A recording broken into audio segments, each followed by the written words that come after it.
Hi friends, ये जो video आप देख रहे हैं वहाँ पे जो केबल को हम कट किए थे हैक्सो के माध्यम से, वहाँ से जो 4 ठो लीड था उसे हम सेपरेट किए हैं और इन चारों लीड में से 3 ठो फेज के लिए है और 1 ठो लीड न्यूट्रल के लिए है।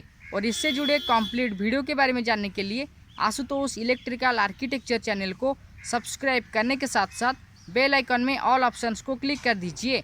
Thank you.